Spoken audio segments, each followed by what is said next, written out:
Welcome everyone to another episode of Bryno's Homebrews here on Bryno's World. On this episode, it is part 2 of our series where we're making the wee heavy / Scotch Ale right now. And at this point, I am going to rack or siphon what's here into this thing. This is what we call a carboy for those who don't know. Basically, it's a giant glass 5-gallon bottle. And this is where the beer is going to be for about a week, maybe a week and a half before I'm finally ready to put it into a keg and test it. It's going a little longer than I wanted to, mainly according to the fact that I am lazy. And that's why I'm only doing beer this episode, because I'm lazy and didn't have time and wasn't interested in making a food video this week. So, oh well, beer's good. But again, first things first, cleanliness is everything. So we need to clean the crap, not just out of this, but also, how are we going to siphon this into that?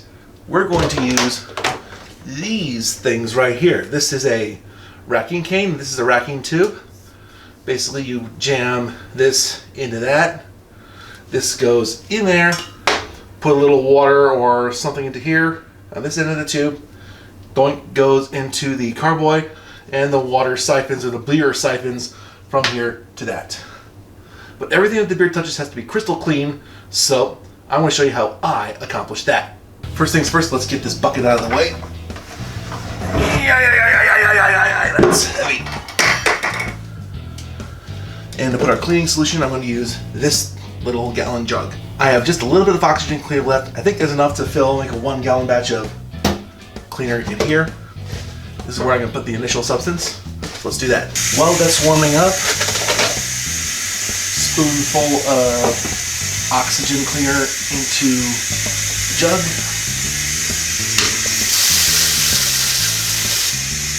Now I'm going to fill that up.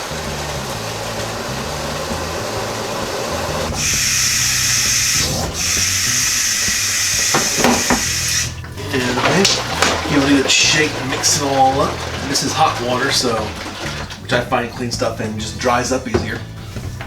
Next, take a damn towel and wipe off the outside of this, the racking cane and the tube, just to wash the outside, clean the outside.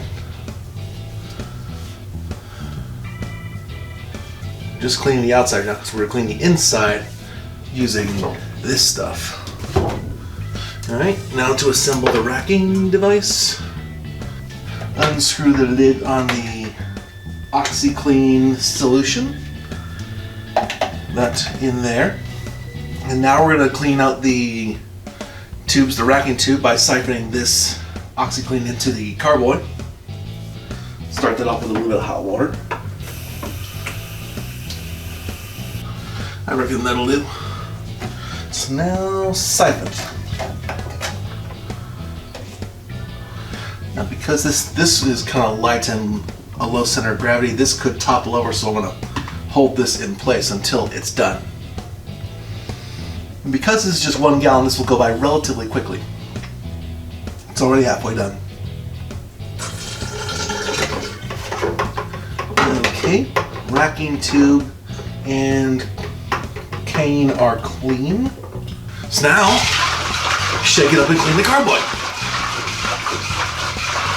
And last but not least, I'm going to sanitize this.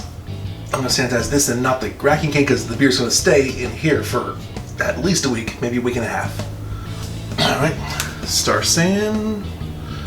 Squeezy squeeze.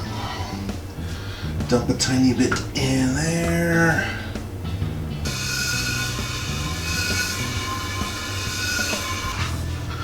Alright, phosphoric acid, do your job.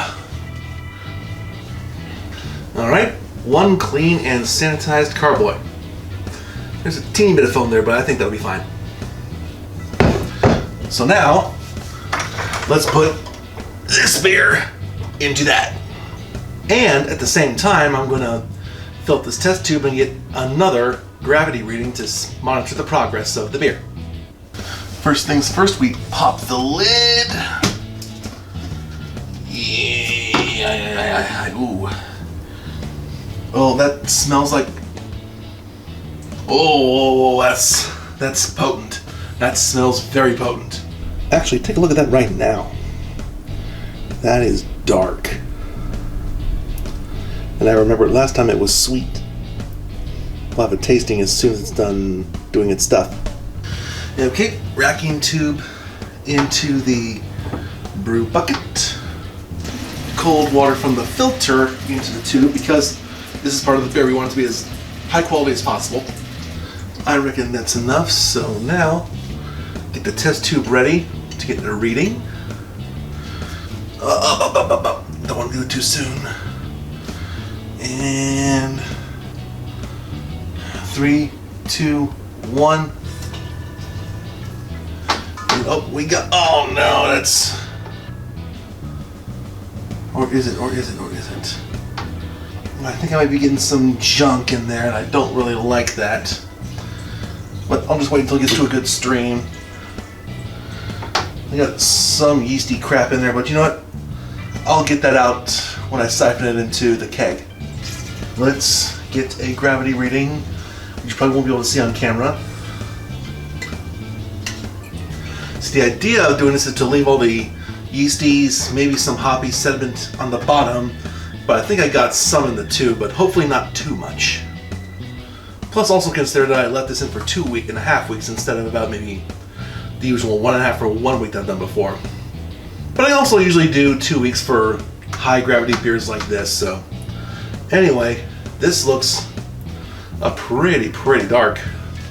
And while that's siphoning, and it's gonna take a while, check the gravity first.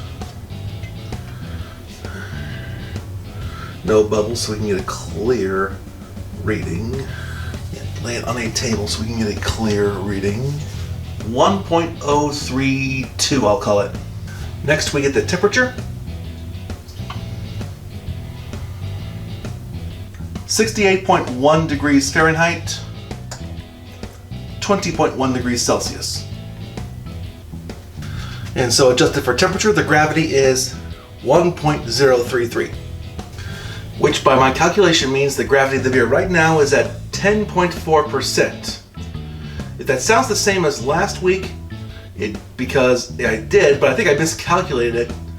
Last week I think it was actually 10.2%, so it went up slightly, but not a whole lot, which makes me think that fermentation is done. But I'm going to let it sit in the secondary for a week to let all the sediment fall down to the bottom so we get as clear of a beer as possible. And we're almost done siphoning the beer.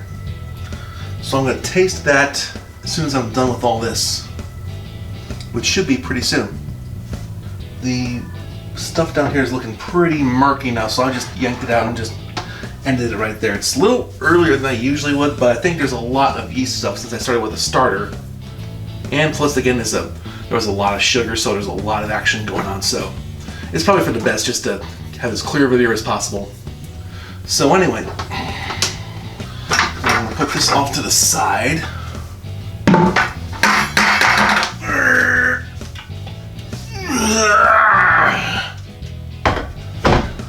Carboy up.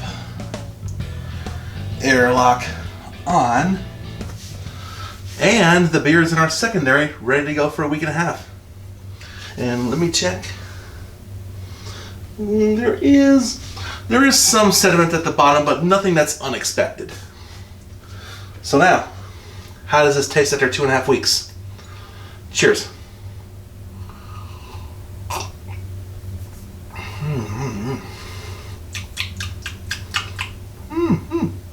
The sweetness is kind of mellowed a little bit.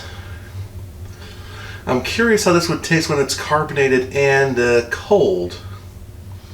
Although I don't think I need to chill this very much. It's very smooth though. I don't think this needs a whole lot of carbonation, so I'll probably carbonate it lightly, very lightly. Well, now that that's all done, I think I'll wrap things up. That'll do it for another episode of Bryno's Homebrew here on Bryno's World. Thank you very much for watching. Like the video, comment, share, subscribe, hit the bell icon, blah, blah, blah, everything. You know the drill. Thanks for watching. Have a good one. Cheers again.